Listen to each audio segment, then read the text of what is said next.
Atos, capítulo 9. Durante todo esse tempo, Saulo promovia uma perseguição incansável aos discípulos do Senhor, ansioso por exterminá-los. Ele solicitou ao sacerdote principal ordens de prisão para apresentar às sinagogas de Damasco. Assim, caso encontrasse ali alguém que pertencesse ao caminho, mulher ou homem, poderia prendê-los e levá-los a Jerusalém. Ele partiu. Já pelas redondezas de Damasco, foi surpreendido por um raio de luz que o cegou. Ele caiu ao chão e ouviu uma voz.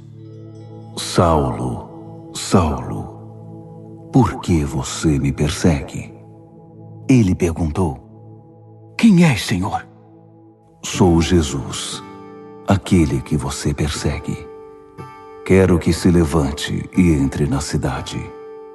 Ali receberá instruções sobre o que fazer depois. Seus companheiros ficaram desnorteados, porque podiam ouvir o som, mas não viam ninguém.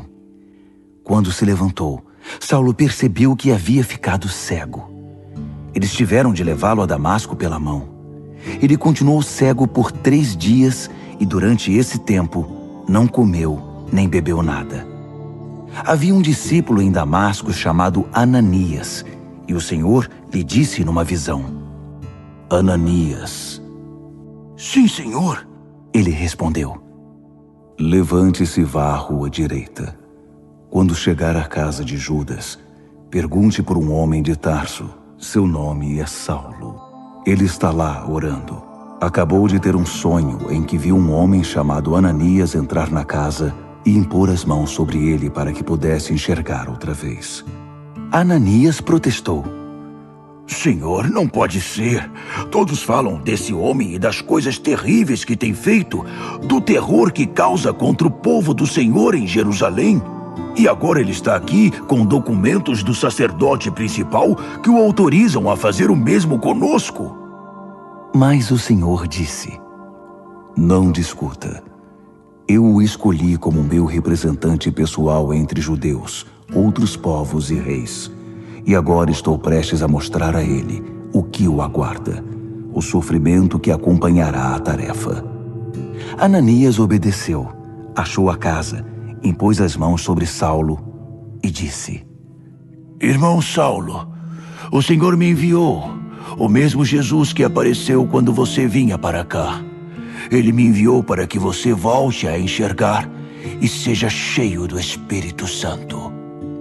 Mal o discípulo acabou de falar, algo semelhante a escamas caiu dos olhos de Saulo, e ele estava enxergando de novo.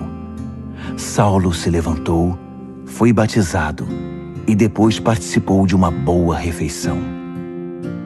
Saulo passou alguns dias com os discípulos de Damasco, mas logo pôs mãos à obra, sem perda de tempo, pregando nas sinagogas que Jesus era o Filho de Deus.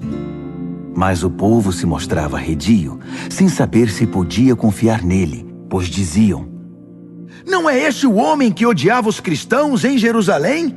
Ele não veio aqui para fazer o mesmo, nos prender, levar a Jerusalém e condenar na presença dos sacerdotes? Mas as suspeitas não detiveram Saulo nem por um minuto. Seu ânimo era crescente e deixava desconcertados os judeus de Damasco com seu esforço para provar que Jesus era o Messias.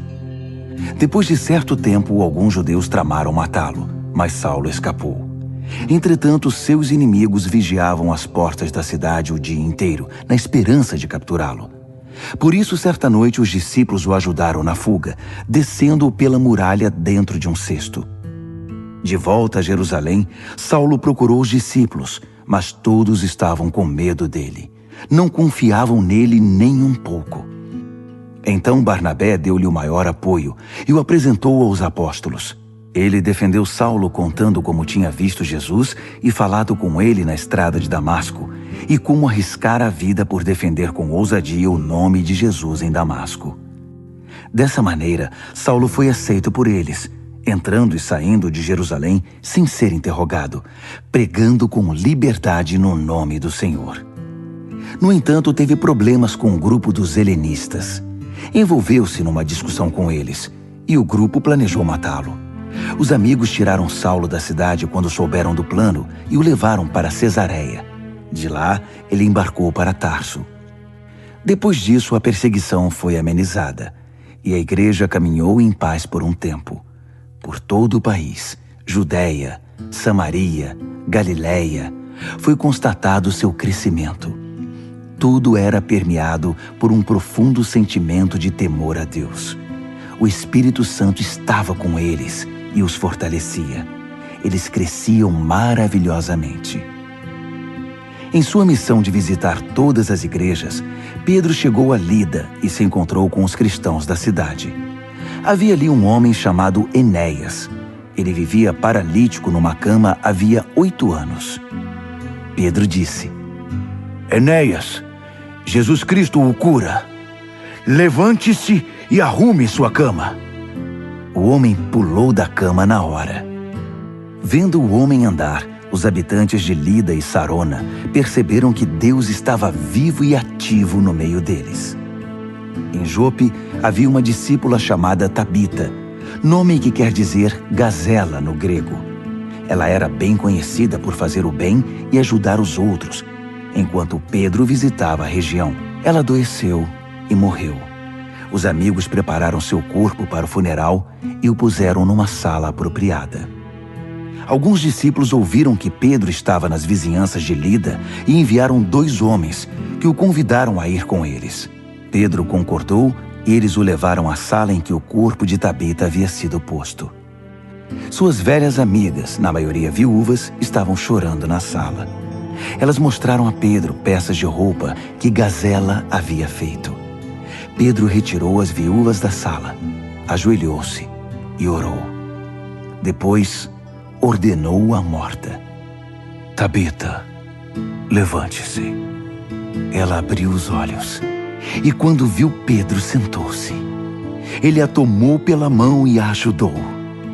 Em seguida, chamou os cristãos e as viúvas e apresentou-a viva. A notícia do milagre correu toda a cidade de Jope. Com isso, muitos passaram a confiar no Senhor.